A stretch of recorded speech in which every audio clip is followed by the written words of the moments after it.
their reasoning process. So when they're with you, this is a big one then. The explaining their thinking, asking them why, asking them how they know. If they get it wrong, tell me how you got to that answer. So even if they got it wrong, so show me what you did to get your answer. That's going to completely shift. Okay. That really addresses this piece of these instructional strategies that allow students to design and think through. Okay.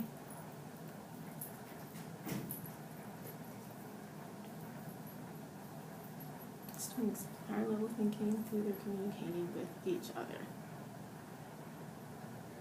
So as they're with you, those conversations become really important. If that's where you're wanting to grow further, this is the piece you're focusing on. Do you agree? Do you disagree? The discourse mats, and yeah, I've created those for each table group, and they use them when they're doing cooperative group. So, and then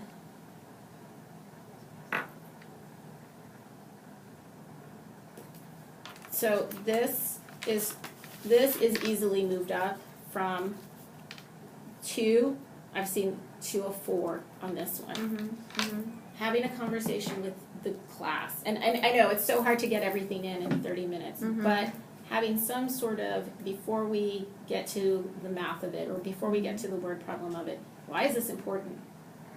Like, why is this important? We know why this is important as adults, but like literally it affects our daily lives, right? Like fixed assets become variable assets. You know, a teacher moves north and now they're paying more for gas, or they have a toll road. But kids understanding why knowing how to do this is important is huge. I watched a class literally do an entire perimeter lesson at another grade level, and they had no idea why you needed to know perimeter. Like, they had no context for learning perimeter. And some kid was like, why are we learning perimeter? And then the teacher caught it and fixed it and said, you really don't, like, I didn't explain that. So we're going to stop this lesson right now and talk about why. And then they generated a bunch of ideas about why you study perimeter. But if we're just learning about, and with this, there's so much context.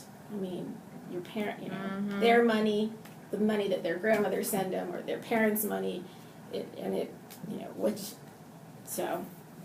And I mean, and we had the discussion last year with my students about the budget, because they used to have to play a budget game where they had only $150 to spend on groceries. I said that's it. That's all you have for the month.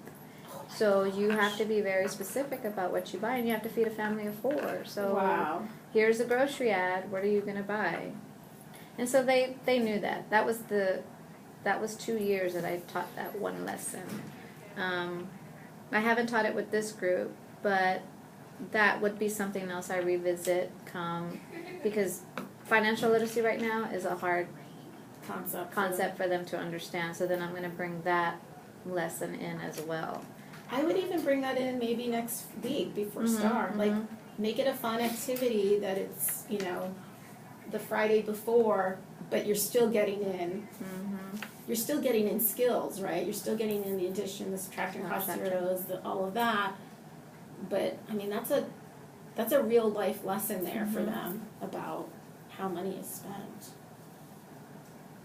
Okay. Do you have any questions about this application to that? Okay. No.